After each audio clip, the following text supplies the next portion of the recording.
The first time I saw her, the battlefield was already burning. The twin suns of Zytherian 3 seared the horizon in streaks of crimson, and the acrid smell of ozone and plasma filled the air.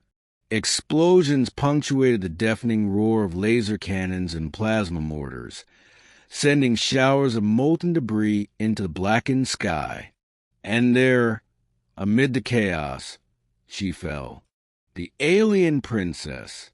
I had been sent as part of a human diplomatic unit, ostensibly to observe the escalating tensions between the Zytherian Empire and the federated human colonies. But the moment her golden hair, so impossibly luminous it almost seemed to glow, tumbled over her delicate shoulders and she collapsed beneath the fire of enemy bombardment, I knew observation would not suffice. Not today.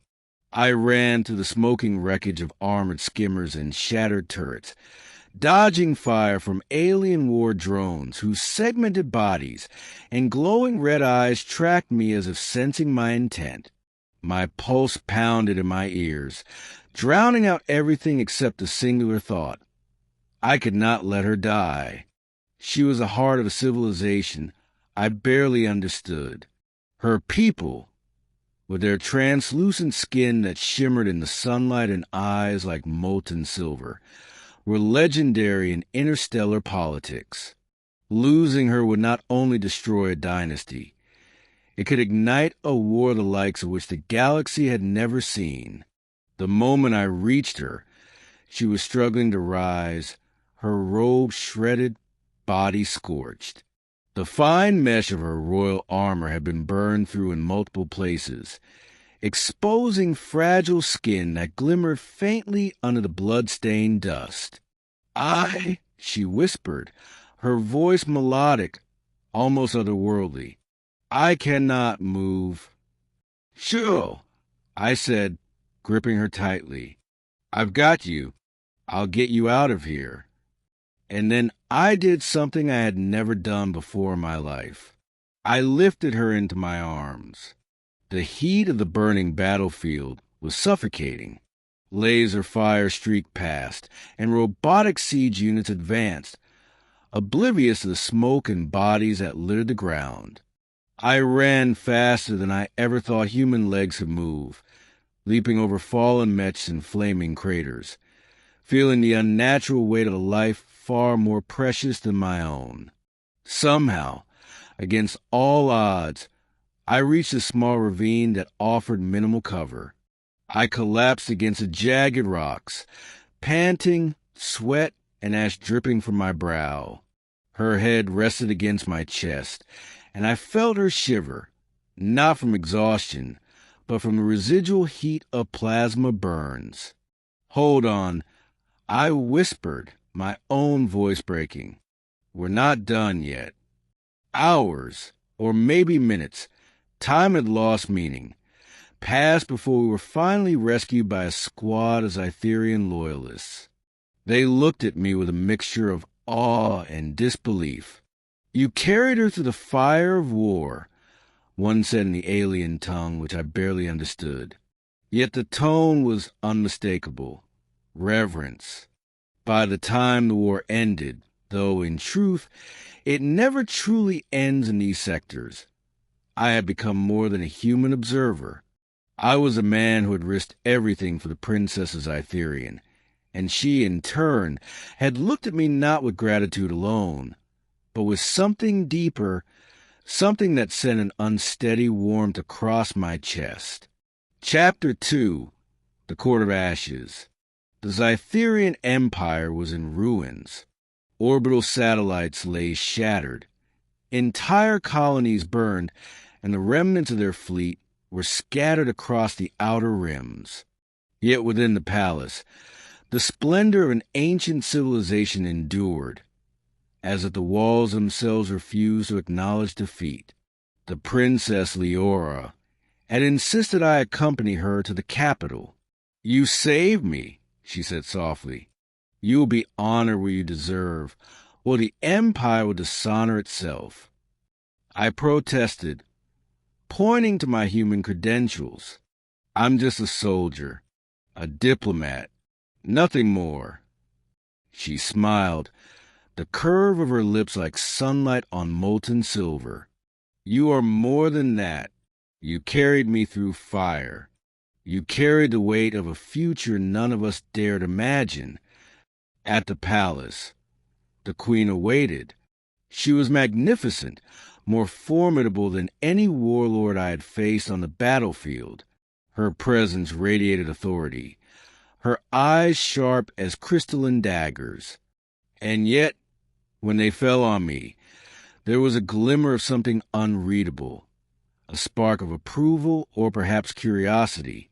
"You survived," the queen said, her voice echoing through the marble hall. "You carried my daughter through flames that would have killed any Zytherian.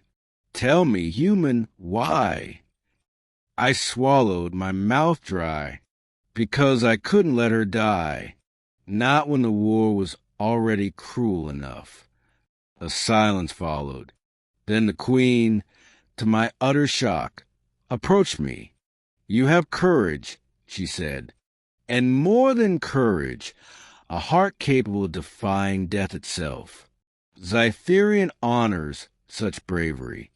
You are no longer merely a guest. You are the one I will call my consort." I blinked. "Consort? Me?" Her lips curved in a faint, regal smile. "Yes.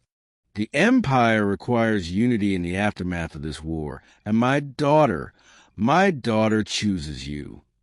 Leora's hand brushed mine, soft and urgent. "I choose you, too," she whispered. I wasn't sure I understood then. How could a human, an outsider, be elevated to such heights in an alien dynasty? But looking into her eyes, I realized it was never about politics. It was about survival, courage, and the bond forged in the crucible of fire. The following weeks were a whirlwind.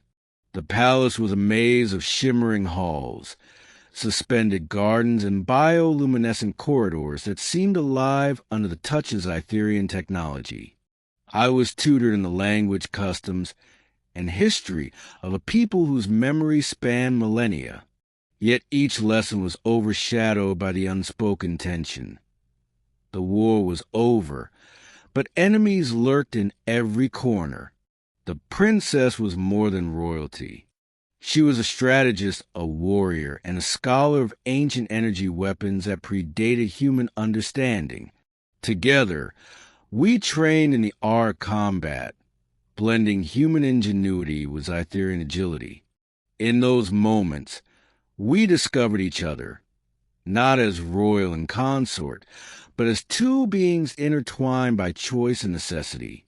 One night, she confided in me, "The fire of war is not just the battles you saw. It is a darkness inside every soul, human or Zytherian. Only by confronting it can we hope to survive." I understood then that our bond was not born merely of bravery, but of shared trauma, of witnessing mortality together and refusing to bow to it. And then came the night of the coup. Chapter 4. The Shadow over Zytherian. Despite the war's end, dissenters plotted in secret. Loyalists of the deposed generals sought to eliminate the princess and reclaim the throne. That night, I awoke to the palace alarms. The same burning heat of battle I had thought I'd left behind on the plains now raged in the halls I had come to call home. Leora was cornered, her guards overwhelmed. Without hesitation, I grabbed her hand. "Not again," she whispered, almost laughing despite the chaos. "Not again," I echoed, and we ran. Through the twisting corridors of the palace, we evaded plasma blasts and collapsing walkways. The floor shuddered beneath the weight of falling ceilings, sparks flying from ruptured energy conduits. I carried her again, just as I had on the battlefield, and for a fleeting moment, the nightmare and the memory of the first fire merged into one.